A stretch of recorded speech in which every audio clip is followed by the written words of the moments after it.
Many people, when they earn their first meaningful amount of money through their own efforts, not a small sum, but a respectable one, feel an overwhelming sense of joy. Before reaching that point, they may have worked tirelessly, served customers with dedication, and accumulated valuable experience through years of effort. In other words, this good fortune did not arrive by accident. It is also the result of that person's own cultivation, perseverance, and growth.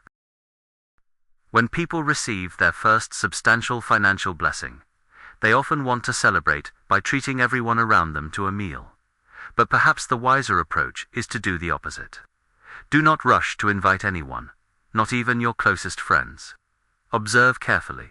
Whenever people achieve something significant, the natural human tendency is to celebrate.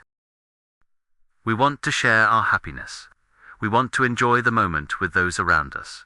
95% of people react this way. Yet, from a spiritual perspective, this is often where the hidden danger begins. Because beneath the celebration, another feeling quietly emerges. I've made it. I've succeeded. In the unseen realm, such thoughts may be regarded as the beginning of self-satisfaction and pride. And it does not stop there. Another thought often follows. If I've succeeded here, then my future will surely be prosperous. My life will surely become easier from now on. Such thinking is viewed as an attempt to predict destiny before destiny unfolds. It is a subtle desire to control what has not yet been granted. It is, in a sense, spending tomorrow's blessings before they arrive. Heaven and earth are constantly moving. Circumstances are always changing. Human calculations are often overturned by forces beyond our understanding. That is why so many predictions about our own lives fail. How wealthy we will become, how happy we will be, who we will marry, how our future will unfold. Most of these expectations eventually miss their mark.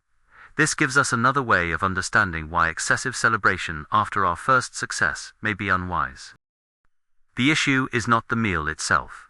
The issue is the state of mind behind it, the desire to show others, the desire to be praised, the pride of achievement, the feeling of superiority, the belief that life has permanently moved to a higher level. These are the true dangers. All of these emotions are subtle vibrations of arrogance. Ancient sages across many traditions understood a simple principle. Higher levels govern lower levels.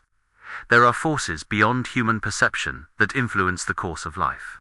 In our own culture, people have long honored the celestial authorities who oversee the movement of fate and consequence. These forces do not operate according to personal preference. They operate according to cause and effect, according to virtue, according to blessings accumulated, according to karma created. When a person becomes arrogant and celebrates prematurely, life often responds in a particular way.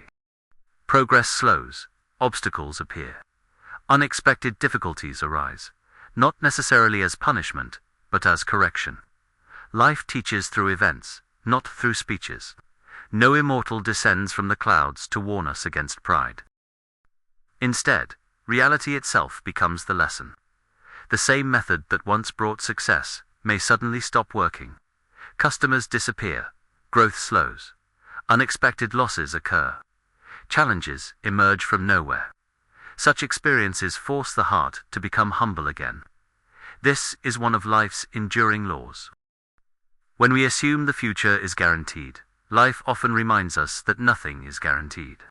When we assume love will last forever without effort, life may test that assumption. This is why, after receiving one's first blessing, a better response may be gratitude rather than celebration. Take a portion of that income and use it for good. Help those whose lives are more difficult than your own. Support charitable causes. Practice kindness. Express gratitude to those who helped you along the way. It is not that the universe loves money. Only people love money, power, and desire. What universe values is different. 1. Goodness. 2. The way. 3. Virtuous conduct. 4. Deep and lasting merit. When we perform acts of kindness, our inner world changes. We become gentler, more compassionate, more understanding, more grateful. And most importantly, we avoid wasting the fragile blessing that has only just begun to grow. The ancients said, "When blessed, do not consume the blessing completely." If every blessing is exhausted for personal enjoyment, eventually the blessing runs dry. Sometimes the first money earned after years of hardship is more than just money. It is a sign that fortune has begun to open its door. Therefore, it should not be treated merely as spending money. Instead, consider those who supported you, those who encouraged you, those who helped you during difficult times. When fortune arrives, gratitude should follow. Repay kindness. Honor those who contributed to your journey. A small gift, a simple gesture, a sincere thank you. Such actions increase virtue within the heart. And where virtue grows, blessings often grow as well. The humble person who remembers those who helped them attracts fortune like water flowing toward low ground. The first success, after a long struggle, can easily inflate the ego. Humility, at that moment, protects future prosperity. An old saying captures this perfectly. When wealth arrives, do not become arrogant. Arrogance causes wealth to depart. Pride walks ahead. Failure often follows behind. Life has a way of dismantling whatever corruption grows within the human heart. Therefore, when success finally arrives after a difficult season, lower yourself rather than elevate yourself. Bow your head. Lift your gratitude. Do not raise your pride. Raise your virtue. Invite those who genuinely helped you. Honor those to whom you owe thanks. That is gratitude. That is remembrance. That is righteousness. Later, when the excitement has faded and the achievement no longer occupies your mind, gathering with friends becomes different. At that point, it is no longer about showing success. It is about connection, companionship, warmth, togetherness. Then the blessing remains intact. The fortune does not fade. The merit does not diminish. And one more thing.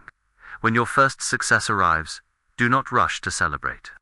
Instead, give thanks through acts of goodness. Help those who struggle more than you do. Remember the people who stood beside you when your path was uncertain. Lower your head. Bend your pride. Regard yourself as ordinary.